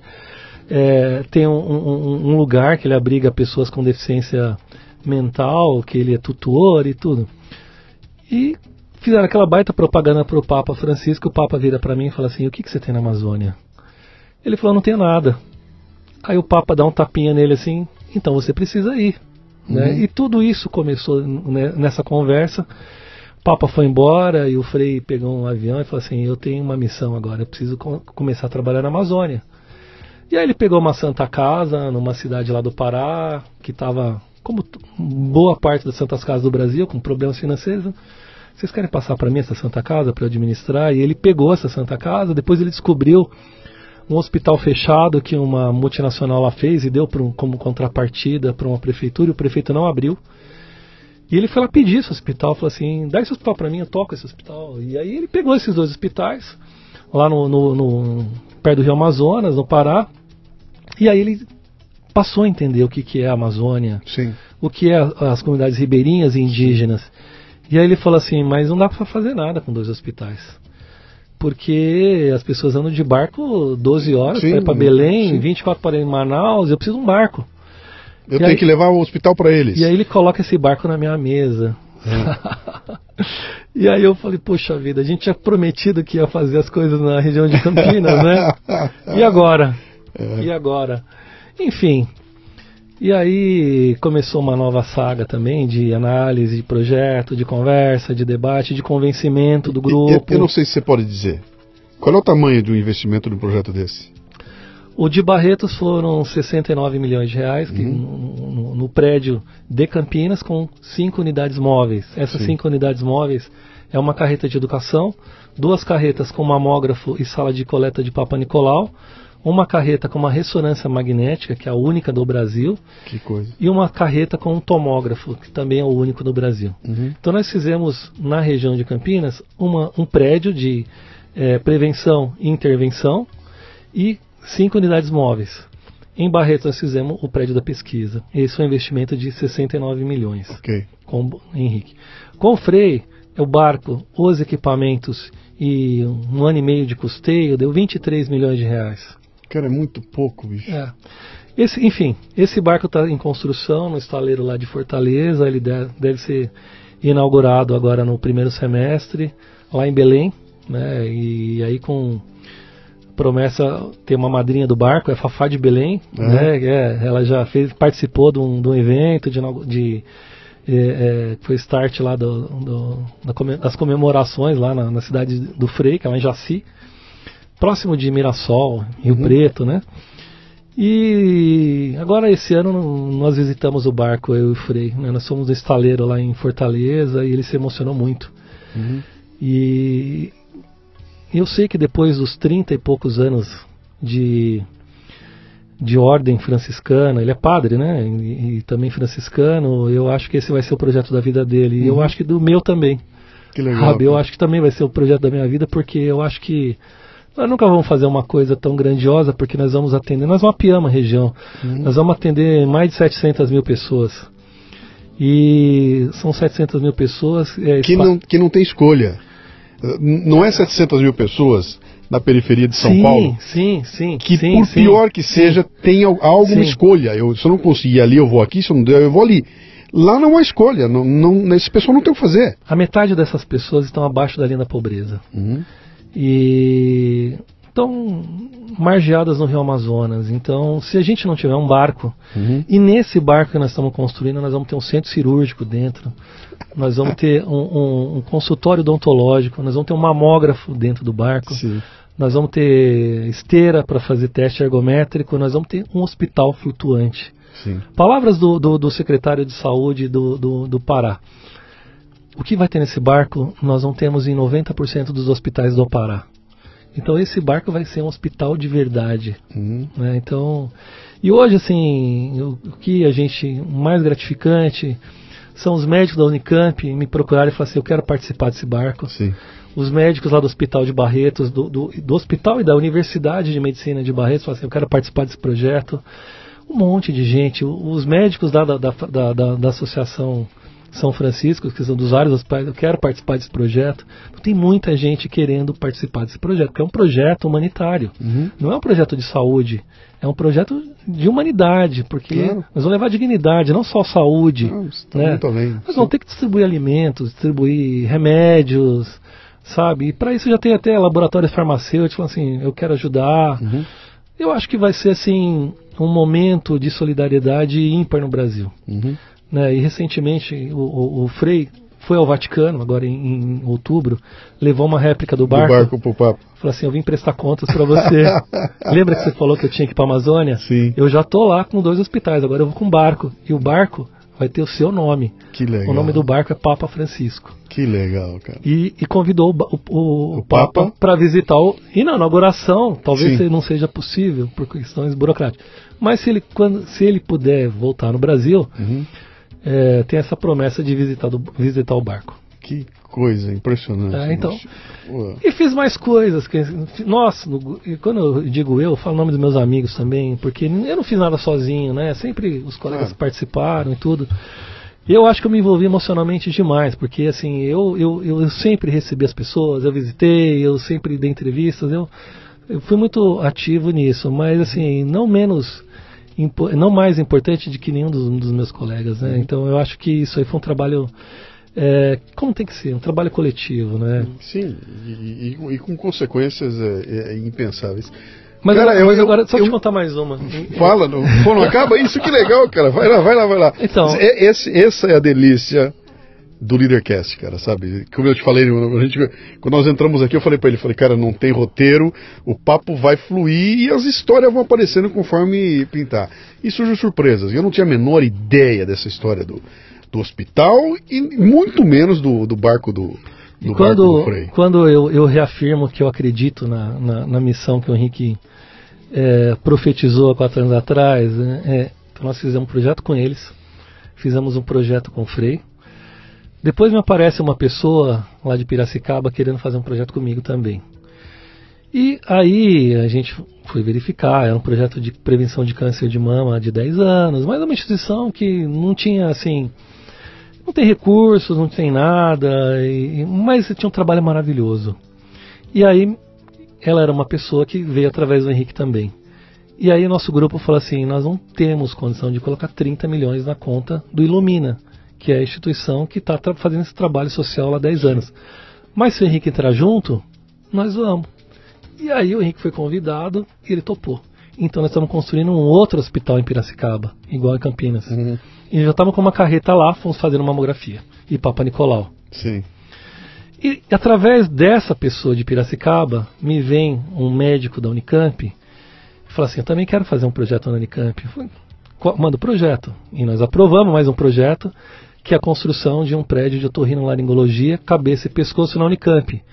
Esse de Piracicaba inaugura agora, em fevereiro, no primeiro semestre. O de otorrino começa agora a construção, que vai ser um prédio maravilhoso também dentro da Unicamp. E de projetos grandes, tem uma instituição chamada Boldrini, que é uma instituição de câncer infantil em Campinas. Esse é um projeto mais antigo, que nós começamos junto com o de Barretos. Inauguramos agora também um prédio de pesquisa de câncer infantil. Vai ser, eu acho que de pesquisa de câncer infantil, um dos mais importantes da América Latina. Já está funcionando. Fantástico. Já está funcionando. Você está me dando uma tentação aqui de fazer uma sacanagem agora aqui, que é o seguinte. Você que é empresário e está nos ouvindo aqui, por favor, faça cagadas, entendeu? Sacaneie teus funcionários, não pague as contas, quebre, sacaneie o meio ambiente, cara, suje bastante para o Ministério Público te pegar. Não, então nós não desejamos isso para ninguém. Mas eu posso aqui, tá? Então para ele te pegar, porque quando eles te pegarem a gente já está sabendo agora. Mas você sabe qual é a direção desse dinheiro, cara. Eu falo que, na verdade, a gente fez isso para que o sacrifício dessas pessoas não fosse em vão, né? Porque hoje a gente tem 60 mulheres viúvas que deram suas vidas por esse trabalho, e agora a gente está fazendo, sempre convido o pessoal do sindicato e da Associação das Vítimas para as inaugurações. Eu sempre falo para eles, isso aqui é uma prestação de contas para vocês. Porque seus maridos morreram, mas o dinheiro dessa morte, dessa tragédia, está servindo para salvar vidas. Né? Então, em Campinas, por exemplo, em 1 ano eles diagnosticaram 80 mulheres com câncer de mama. Sabe, são 80 mulheres que não vão morrer, porque diagnóstico precoce tem cura. Sim. Sabe, então... Isso não se põe valor nisso, não dá pra botar valor, isso não tem então, como assim... valor. Mas o que eu acho legal é o seguinte, é como esse arco, ele se fecha, né? Quer dizer, aquela tua origem lá tem um impacto gigantesco nessas decisões e a forma como as coisas estão acontecendo agora, né? Não foi à toa que você veio de lá. De onde veio, sabe? Aquele teu comecinho lá, cara, que tô na periferia, que é tudo difícil, é tudo complicado. Cara, você viveu esse povo que você está ajudando. Não, com certeza. Você conhece quem são, você sabe, você tinha amigos que estavam nessa situação. E agora a hora que você tem a chance de devolver isso para lá, cara, isso é um trabalho que tem uma dignidade ímpar, bicho. Meus parabéns, cara. Olha, obrigado. Você fez nesse programa aqui pelo Ministério Público, e tem gente que vai ouvir isso aqui de montão, e olha o que eu vou falar aqui agora. O que nós fizemos aqui, e principalmente você contando essa história, pelo Ministério Público, não há PowerPoint aí fora que faça, cara, entendeu? Não há, porque é um outro tipo de exposição, é um tipo de informação que não está por aí, e eu acho que nem é desejo de vocês sair por aí propagandeando que seja assim, não é o caso de vocês. Isso só acontece porque a gente tem esse papo franco aqui, né? Mas isso dá uma dimensão, que isso mudou, a minha aqui, nesse momento, mudou completamente qualquer visão que eu tinha do que era a função do Ministério Público e quais as consequências do trabalho, entendeu? Eu via a pontinha, eu não tinha a menor ideia de que as coisas podiam funcionar dessa forma e a consequência para a sociedade, cara. Sei lá o que dizer aqui, cara. Parabéns, parabéns mesmo, bicho, parabéns. Obrigado. Quem quiser Quem quiser saber mais, entrar em contato, procurar vocês, etc e tal, qual é o caminho? Que blog, que site, que livro, onde é que ela precisa? Tá, hoje tem o Facebook no Ministério Público do Trabalho, mas o site é mpt.mp.br. Né? Então é Ministério Público do Trabalho.mp, de Ministério Público.br. Tem várias informações, mas hoje também no Google, através do YouTube, tem uma série de programas. Nós temos um programa na TV Justiça chamado Trabalho Legal, que passa uma série de reportagens das nossas atividades. Como eu disse, né, nós somos espalhado na federação. Então isso que eu fiz em Campinas, o colega acabou de fazer no Acre. Agora imagine, por exemplo, o estado do Acre, que me parece que não tinha nenhum mamógrafo no estado inteiro. Há quem diga que não existe. Nós colocamos 3 mamógrafos lá. Imagine, 3 mamógrafos no estado que não tinha nenhum, na rede pública. Né? E hoje, eu falo para você, né, nós estamos vivendo uma epidemia de câncer. Então eu acho que isso me tocou muito. Hoje nós temos 600 mil novos casos de câncer por ano no Brasil. É muita gente. E a saúde pública não está preparada para receber todas essas pessoas. Então se nós não fizermos prevenção, se o homem não for lá, não só no Novembro Azul e a mulher no Outubro Rosa, mas qualquer época do ano, fazer os exames de prevenção, depois nós não vamos ter recurso para tratar e efetivamente nós não vamos ter nem tempo para sobreviver a um tratamento. Né? Então, hoje eu sou entusiasta da prevenção do câncer. Né? Então, depois de conhecer o trabalho do Henrique, o trabalho do Ilumina, o trabalho do Boldrini, o trabalho do Frei Francisco, essas pessoas que realmente fazem isso por amor, não fazem por nenhum outro sentimento, né? É de amor ao próximo e fazem com muita galhardia, com muita qualidade, né? E salvam. Hoje, se você ficar na porta de Barretos, você vai ouvir milagres o tempo inteiro. Hoje, Barretos está fornecendo imunoterapia para os pacientes que nenhum hospital do SUS do Brasil até então forneceu. Começou a fornecer agora. E é um tratamento revolucionário, mas é muito caro. Hoje é acessível para alguns planos de saúde por pessoas muito ricas. Então você imagina, você fala assim, minha filha está tratando em Barretos com imunoterapia. Você fala, poxa, mas isso é uma coisa que deveria estar acessível a todos os brasileiros, né? É um direito nosso. Um direito constitucional, direito à saúde. Mas já existe um polo onde isso está acontecendo e que mostra que é possível acontecer. Exatamente. Né? E eu diria para você o seguinte, qual é o milagre lá? O milagre dali, primeiro tem essa questão, tem um sujeito que é um abnegado, que é aquilo, se você for investigar, tem um nome lá no final da fila, tem um nomezinho ali, né? E que tem uma visão de gestão da saúde que é um negócio de... Fantástico. Fantástico. E como eu torci para ele pegar o Ministério da Saúde. Como eu torci, cara, para pegar o Ministério. Mas ele vai tudo a seu tempo. Tudo a seu tempo. E o que me chama a atenção em Barretos é que a maior parte das coisas de excelência que tem lá são ou criados por eles ou réplica de outros países. Por exemplo, quem teve a ideia de fazer um projeto de prevenção de câncer em carretas? Você imagina, o quão desconfortável é fazer uma coleta de Papa Nicolau, e imagina você fazer isso dentro de um caminhão, não é? Mas, por exemplo, a Holanda, que foi pioneira nisso, eles descobriram que era o país que tinha maior incidência de câncer de mama na Europa. E a única forma de combater isso foi através de caminhões. Só que eles colocaram 200 caminhões num país pequeno. E eles erradicaram o câncer de mama.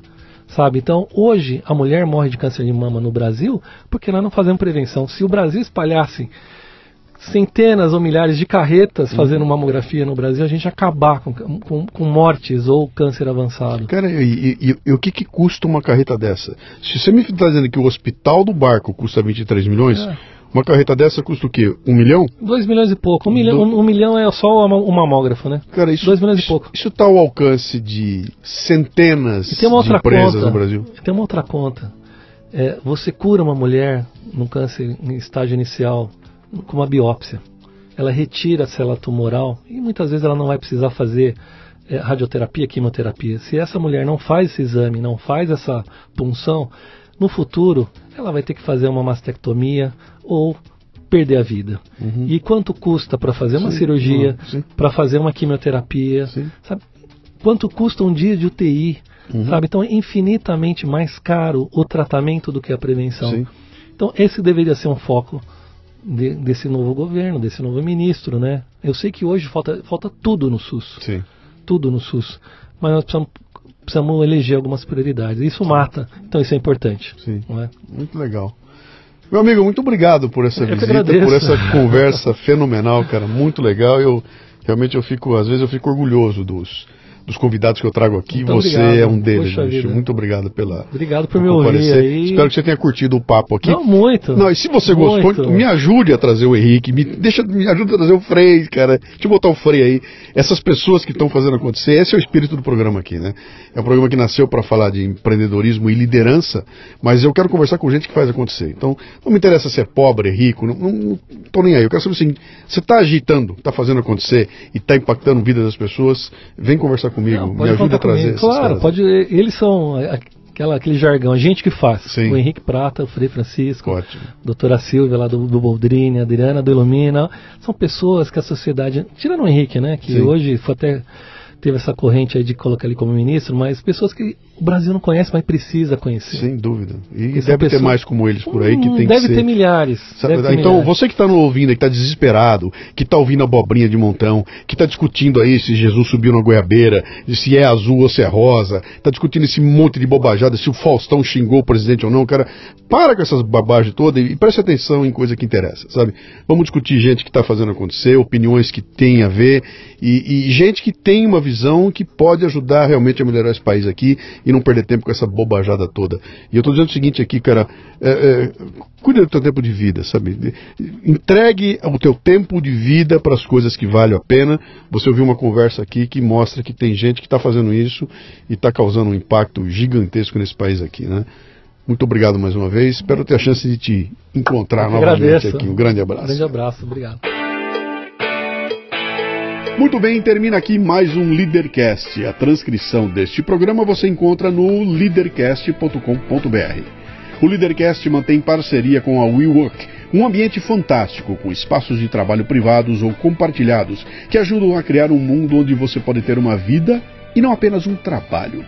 A WeWork é um lugar onde você entra como um indivíduo mas se torna parte de um grande nós.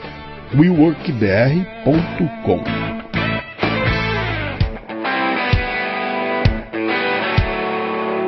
Você ouviu o Leadercast com Luciano Pires. Mais uma isca intelectual do Café Brasil. Acompanhe os programas pelo portal cafebrasil.com.br.